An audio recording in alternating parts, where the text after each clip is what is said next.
Alrighty, welcome to the Monday online meeting of the Better Living Group. My name is Akash, and I am eager to live a better life. Hello. Currently, we are reading from the book Atomic Habits by James Clear, and the page 182 in the soft copy, chapter 19, the Goldilocks rule, how to stay motivated in life and work. The text to read will be shared during the meeting, and we still encourage you to have a hard copy of this book. Group's Preamble. The primary purpose of the Better Living Group is to carry its message to a person who is eager to live a better life. We alter our life with balanced living. There are no dues or fees for the membership. Guiding principles. Remember to mute your microphone when not speaking. This is a 45 minutes of speaking. We read for about 30 minutes today of one chapter of quality. No cross sharing, and I'm gonna start the reading. Chapter 19, the Goldilocks rule, how to stay motivated, life and work.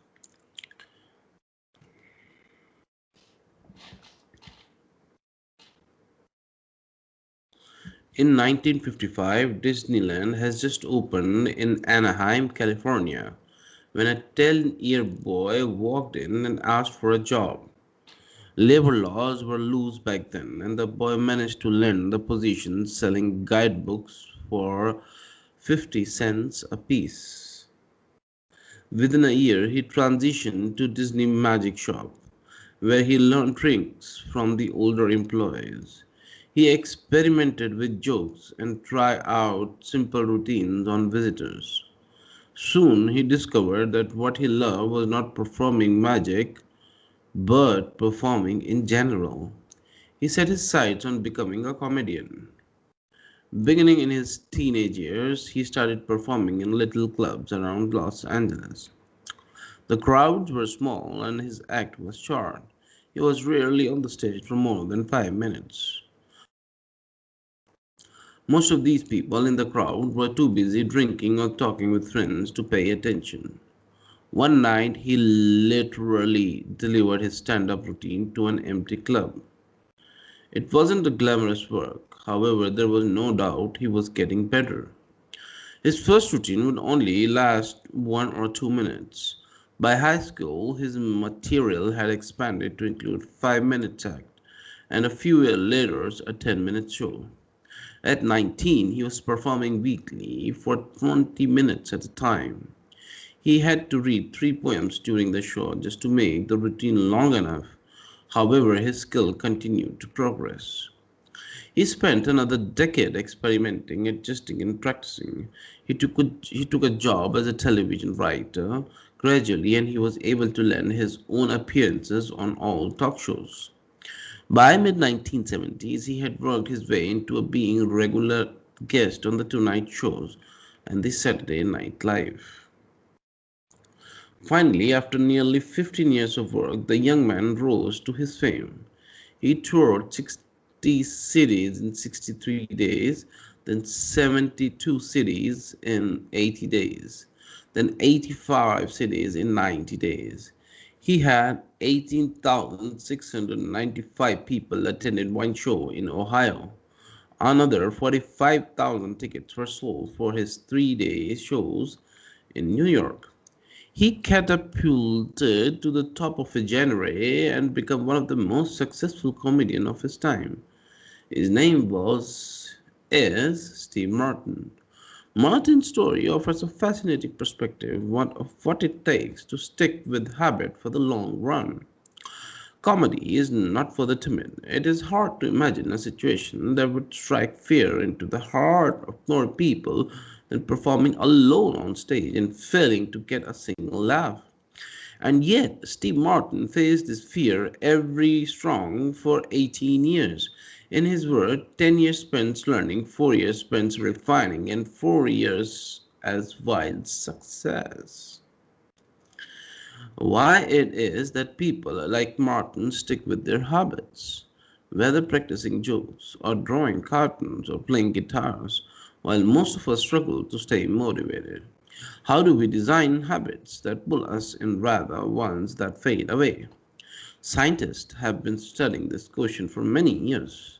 While there is still much to learn, one of the most consistent findings is that the way to maintain motivation and achieve peak levels of desire is to work on the tasks of just manageable difficulty. The human brain loves a challenge, however, only when it is within optimal zone of difficulty. When you love tennis and try to play a serious match against a 4-year-old, you will quickly become bored. It's too easy. You will win every point. In contrast, when you play a professional tennis player like Roger Federer or Serena Williams, you will quickly lose motivation because the match is too difficult. Now consider playing tennis against someone who is your equal. As the game progresses, you win a few points and you lose a few. You have a good chance of winning. However, only when you really try, your focus narrows, distractions fade away, and you find yourself fully invested in the tasks at hand. This is a challenge of just manageable difficulty, and it's a prime example of Goldilocks rule. The Goldilocks rule states that the human experience peak motivation when working on a task that are right on the edge of their current abilities. Not too hard or not too easy, just right. The Goldilocks rule.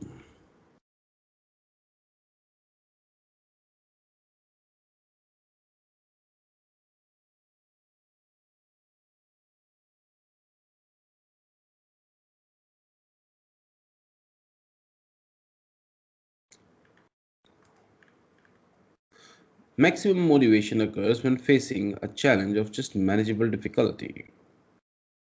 In psychology research, this is known as Yerkes Dodson law, which describes the optimum level of arousal as the midpoint between boredom and anxiety. Martin's comedy here is an excellent example of the Goldilocks rules in practice. Each year, he expanded his comedy routine, however, only by a minute or two. He was always adding new material. However, he was also kept a few jokes that were guaranteed to get laughs. There were just enough victories to keep him motivated and just enough mistakes to keep him working hard. When you're starting a new habit, it's important to keep a behavior as easy as possible so you can stick with it even when the conditions are perfect. This is an idea we covered detail while discussing the third law of the behavior change. Once a habit has been established, however, it's important to continue to advance in small ways. These little improvements and new challenges keep you engaged. And when you hit the Goldilocks zone just right, you can achieve a flow state.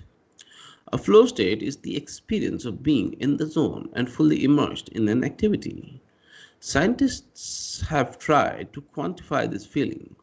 They found that to achieve a state of flow, a task must be roughly 4% beyond your current ability. In real life, it's typically not feasible to quantify the difficulty of an action in this way. However, the core idea of the Goldilocks rule remains working on a challenge of just manageable difficulty. Something on the perimeter of your abilities seems crucial for maintaining motivation. Improvement requires a delicate balance. You need to regularly search for challenges that push you to your edge while continuing to make enough progress to stay motivated. Behaviors need to remain novel in order for them to stay attractive and satisfying. Without variety, we get bored, and boredom is perhaps the greatest villain on the quest of self improvement. And I take this opportunity to hand over. Thank you, Akash. I'll continue from here.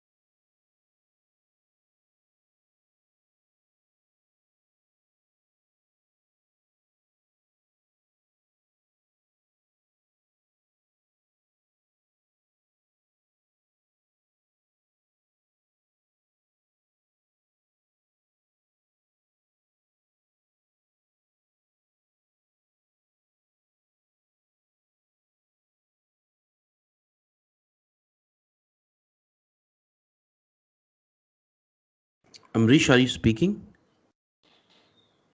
I was on mute and I was speaking. Okay, I'll continue from here. How to stay focused when you get bored? Am I audible now? Right. Perfect. How to stay focused when you get bored working on your goals? After my baseball career ended, I was looking for a new sport. I joined a weightlifting team, and one day, an elite coach visited our gym. He had worked with thousands of athletes during his long career, including a few Olympians. I introduced myself and we began talking about process of improvement. What's the difference between the best athletes and everyone else? I asked. What do the really successful people do that the most don't? He mentioned the factors you might expect: genetics, luck, talent, but then he said something I was not expecting. At some point, it comes down to who can handle the boredom of training every day, doing the same lifts over and over and over. His answers surprised me because it's a different way of thinking about work ethic. People talk about getting amped up to work on their goals, whether it's a business or sports or art. You hear people say things like, it all comes down to passion, or you have to really want it. As a result, many of us get depressed when we lose focus or motivation because we think that successful people have some bottomless reserve of passion. But this coach was saying that really successful people feel the same lack of motivation as everyone else. The difference is that they still find a way to show up despite the feelings of boredom. Mastery requires practice, but the more you practice something, the more boring and routine it becomes. Once the beginner gains have been made and we learn what to expect, our interest starts to fade. Sometimes it happens even faster than that. All you have to do is hit the gym a few days in a row or publish a couple of blogs posts on time, and letting one day slip does not feel like much. Things are going well. It's easy to rationalize taking a day off because you are in a good place. The greatest threat to success is not failure but boredom. We get bored with habits because they stop delighting us. The outcome becomes expected, and as our habits become ordinary, we start derailing our progress to seek novelty.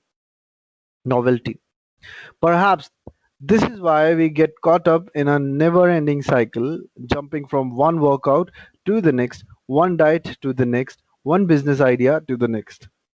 As soon as we experience the slightest dip in motivation, we begin seeking a new strategy, even if the old one was still working. As Machiavelli noted, men desire novelty to such an extent that those who are doing well wish for a change as much as those who are doing badly. Perhaps this is why many of the most habit-forming products are those that provide continuous form of novelty. Video games provide culinary novelty. Each of these experiences offer continual elements of surprise. In psychology, this is known as variable reward. Slot machines are the most common real-world examples. A gambler hits the jackpot every now and then, but not at any predictable interval. The pace of reward varies. This variance leads to the greatest spike of dopamine, enhances memory recall, and accelerates habit formation. Variable rewards won't create a craving. That is, you can't take a reward people are uninterested in, give it them at a variable interval and hope it will change their mind. But they are powerful way to amplify the cravings we already experience because they reduce boredom. The sweet spot of desire occurs at the 50-50 split between success and failure. Half of the time you get what you want, half of the time you don't. You need just enough winning to experience satisfaction and just enough wanting to experience desire. This is one of the benefits of following the Goldilocks rule. If you are already interested in a habit, working on challenges of just manageable difficulty is a good way to keep things interesting. Of course, not all habits have a variable reward component, and you wouldn't want them to. If Google only delivered a useful research search result some of the time, I would switch to a competitor pretty quickly. If Uber only picked up half of my trip, I doubt I'd be using that service much longer. And if I flossed my teeth each night and only sometimes ended up with clean mouth, I think I'd skip it. Variable rewards or not, no habit will stay interesting forever. At some point, one faces the challenges of the on the self journey of self improvement. You have to fall in love with boredom. We all have goals that we would like to achieve and dream that we would like to fulfill, but it does not matter what you are trying to become better at. If you only do the work when it's convenient or exciting, then you will never be consistent enough to achieve remarkable results.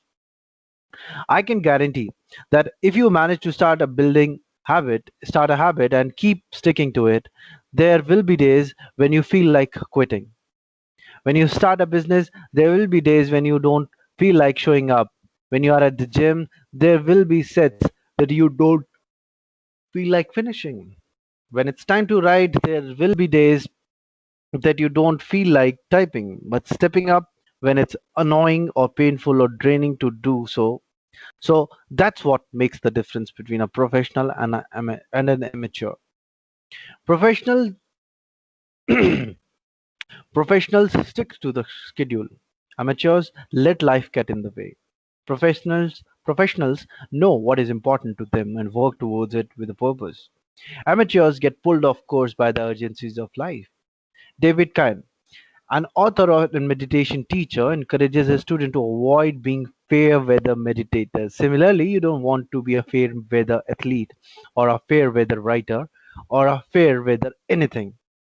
When a habit is truly important to you, you have to be willing to stick to it in any mood. Professionals take action even when the mood is not right.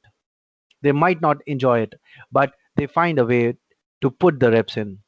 There have been a lot of sets that I haven't felt like finishing, but I have never regretted doing the workout. There have been a lot of articles I haven't felt like writing, but I'd never regretted publishing a schedule.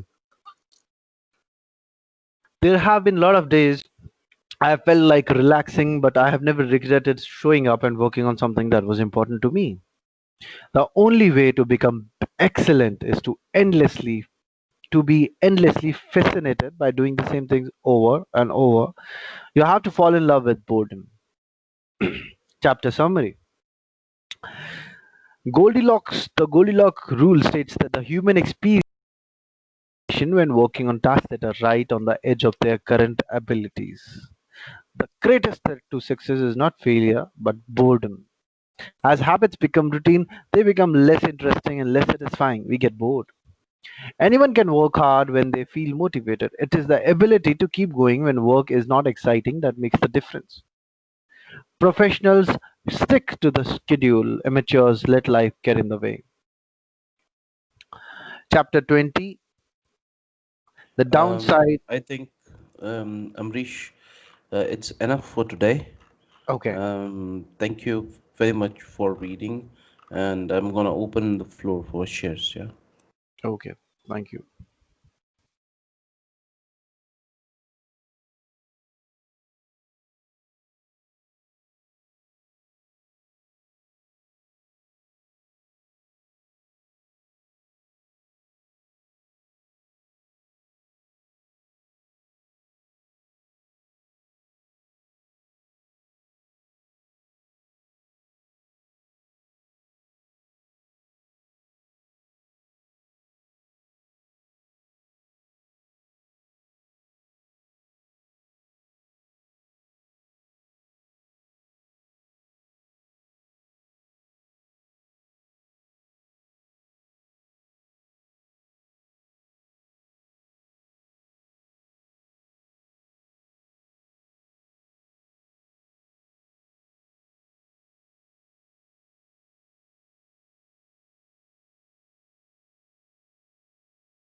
All right. Yeah. Hi. My name is Akash, and I'm eager to live a better life. This chapter I hope I'm audible, yeah? The Yeah. Goldilocks rule, how to stay motivated in life and work. Um, I was thinking the author should have put this chapter at the beginning, the Goldilocks rule, of the starting of the book. And these are some, there are some very universal laws that has been talked about in this chapter. And the first very important universal law, which I've seen common among the top and the successful people around the world, is to be really great in something, to really alter life. It takes a decade, not 6 months, not 1 year, not 2 year. It take about 10 years to completely change and truly become a great person in the field I am in.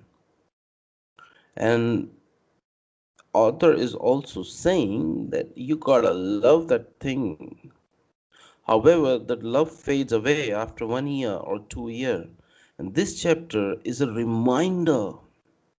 It's a reminder. I am telling you, I am going to reread this chapter in my good times. And my good times and my bad times are the times where I have to drag myself to do certain things which I know I should do in order to have things tomorrow which I don't have today.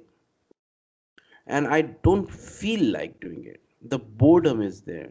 And you know what? I was so grateful. I'm so grateful to God that this meeting, this whole setup, is organized in such a way that it all conforms to the laws which Mr. James Clear in this book has published. With the given, with the very important thing that he mentioned in third law was join the community. When I join a community of the like minded people, they help me keep going when I am in boredom because people are very interesting and the shares are a very unique way of saying what it is going inside me and listening to somebody else as well.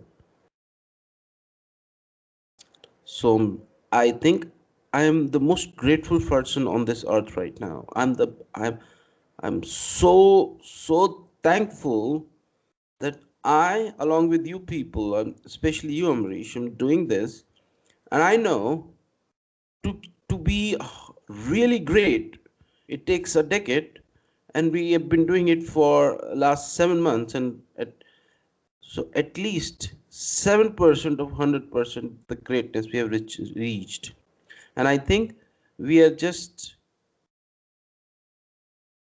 every session that we do brings us close to our greatness. So we've just done a 45-minute session and we've been doing this from past 7 months. We have done 100 hours of reading.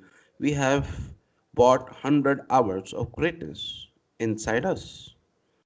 And it's going to take some more 1,000, 2,000 hours of reading to manifest that greatness. This is a very important thing. I, as a person, am born with something God gave me which I do well and really well. It could be anything, reading or being a speaker or being a developer. It could be anything. When I come to this meeting, I get more self-awareness and I slowly come to realize who I really, what I do really well, what I do really well. And I know one thing that my journey towards greatness goes through communities, goes through service, and goes through family. These three things are there, nothing else. I know, I don't know, and how I'm going to go towards greatness, I don't know. It consists of these three things: community, my fellowship, my friends, my family, and me being of service. So today, when I live with my family, I don't consider myself a son. I mean, yes, I can say that I'm biologically their son. However, today I really consider myself as a servant of my family. And not just my mom and dad. I consider myself the servant of our family name, our family enterprise.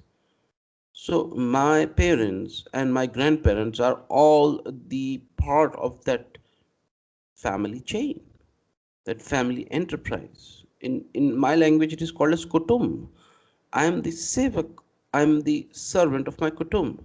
And when I start being a servant, I start seeing myself not as the son of my parents, however, as the servant of my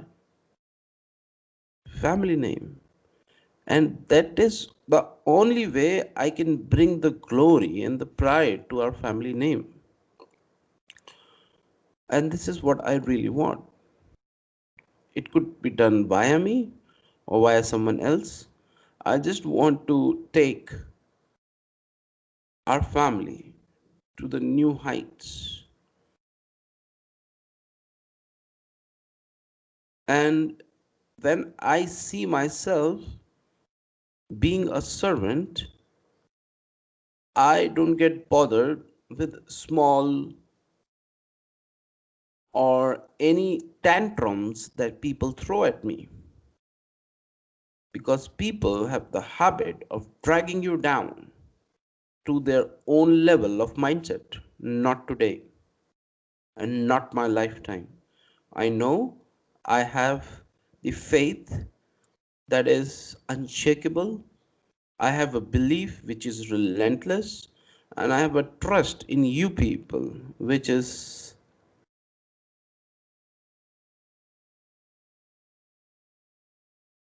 so strong that no XYZ or be it anybody can break it. And I tell you one thing, the people who are closest to me hurts most. The people who I'm working with, the people who I don't know, they don't have the capability to hurt me as the people who are near to me. When I started keeping my service attitude first, I know that I'm not come here to enjoy the Netflix or to to have um, to have uh, food, exquisite food. No, I'm not living to eat. I'm eating to live. And by the grace of God, I've been doing it so well that I'm really proud of myself. Right. And I was like the same person before. It was the environment. Everybody is either sleeping or eating or self indulging. I don't see people hunger has been taken away by these interruptions in life. Everybody is being interrupted, and they are this technology and this rich companies are occupying the mind by giving free stuff. Is I see, I just get, it's such an irony that people are living the life of slaves. And I thank God that He brought me out and He put me on a vantage point. And the best part is I don't have to despise anybody because I am a servant. Yeah, I have to pray for them. And when God has given me a progressive mindset, a result oriented personality, then it's my job to only be a SMP. And I call SMP as a single minded person. And my single mindedness is only focus is to build assets. That's it. Assets that are self sustainable, assets that feed themselves, and assets that brings financial freedom for me and for the generations that are coming. And I know this meeting today is not just a meeting, it is the feet of God. It is my God this fellowship, this self-reflection, when I keep it near to me, which is very dear to my heart, nobody in the world can stop me being of service and taking my family name to a new level.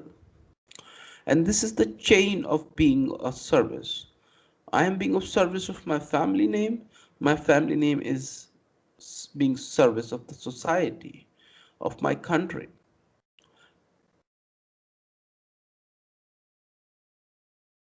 And by the grace of God, I am not I'll not be pulled down by anybody.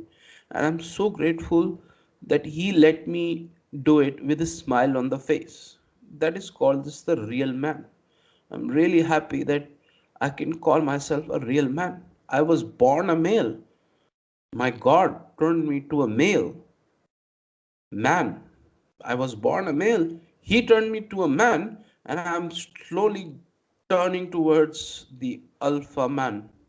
The alpha man. And I'm gonna make sure that anybody who is coming in my generations would not want to be like the president of the United States or the Olympic winner of Australia. No, they want to be like me. I'm going to fill myself with so much greatness that the coming generations, you give them the photograph of 50 top people of the world, they would want to be like me, not nobody else, because I would be the first person on the top of the world. I have to sacrifice a few things, and I'm more than happy to sacrifice because I've not come here to overindulge. I'm living a life of balance, and this is the motive of this group.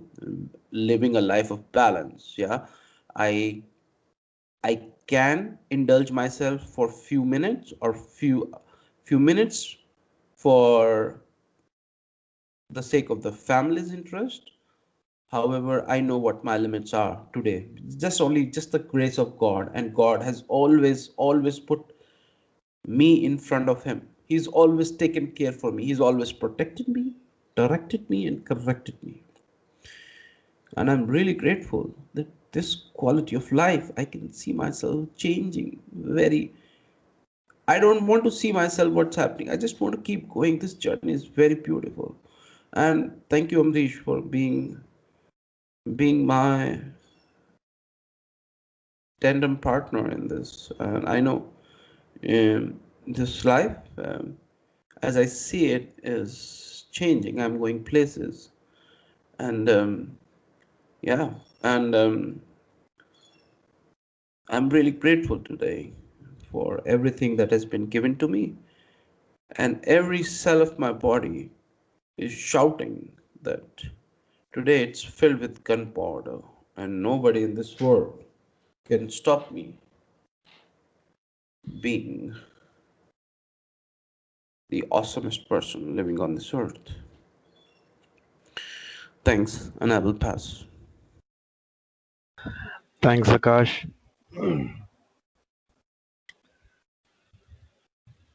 Well, today after reading this chapter, I had many thoughts rushing in my mind because I had tried my hands in stand-up comedy in Delhi clubs, and I tried around 6, 7 times.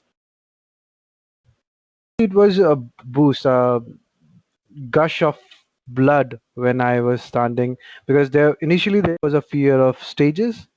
Initially, there was a fear of rejection of my jokes. I created few and I worked on it. But after doing that, I somehow lost my motivation to do it on a regular basis. It was time when I was waiting for my joining in an organization. So I joined that organization, and this kind of left left out from me. And the author beautifully explains the Goldie Goldilocks rule, that it should be manageable difficulty. The habit that you want to become a part of your life, you should have it manageable difficulty. So yep, uh, And then I kind of relate when I was not doing yoga and meditation regularly in my life. It was very difficult because I was an amateur then. Even I'm amateur right now. I'm not a professional. So to be to create a habit out of it, I had to be regular. And there was times when I was feeling bored. I was feeling very bored about doing it, but still I kept doing it. And the author also explains that you should be able to take that boredom and continue doing it. If you can do it, then you can perfect. As there's a quote by Bruce Lee that I do not fear the man who practices 10,000 kicks, types of kicks. I fear the man who practices 10,000 kicks of a single style. So, yeah, that is what I wanted to share. It was, yes, another beautiful juice of knowledge today to learn. And thank you for organizing this quite regularly. So, yeah, even for this book reading habit, initially there came a time when I felt a boredom. Okay, why I have to wake up at early morning and then I have to join. But that was the kind of you can say the phase, and after that phase was gone, and I'm feeling enjoyed. I'm feeling very much bugged up to join it on regular basis. Yes, yes, yes. Yes, it is a complete makeover. I totally get it. I can totally understand, totally relate to it. Yeah. So thank you so much. Thank you.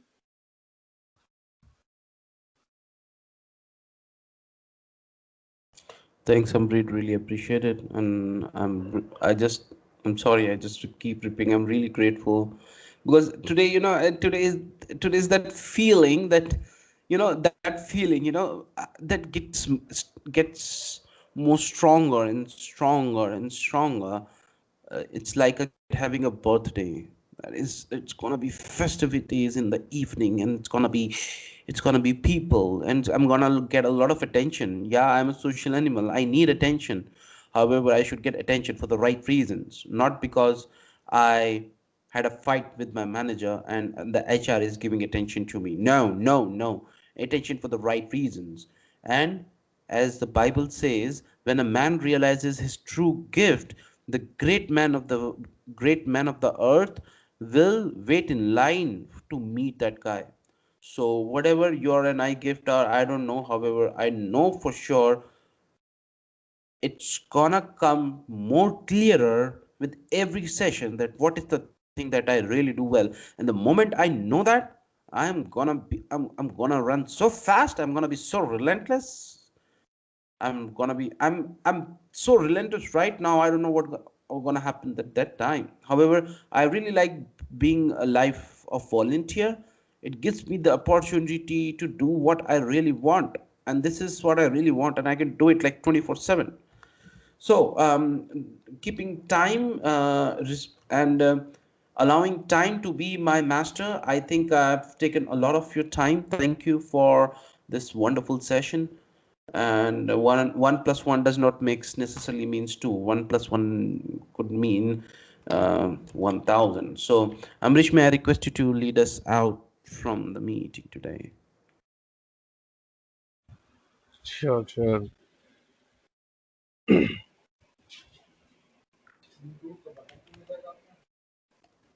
Oh, I'm sorry. I beg your pardon. Just in the heat of all the excitement, I forgot the proper closing of the meeting.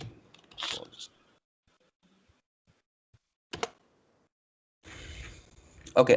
Thank you everybody for coming and sharing. I really appreciate, and I'm really happy that I did this the meeting to you. The next meeting of this group was on Wednesday, 0700 hours Indian Standard Time. You can access the recording of this session later on YouTube. Please ask me for more details after the meeting. And Amrish, may I now request you to lead us out from the meeting? Okay, so it's the Sanskrit shloka. Loka samasta,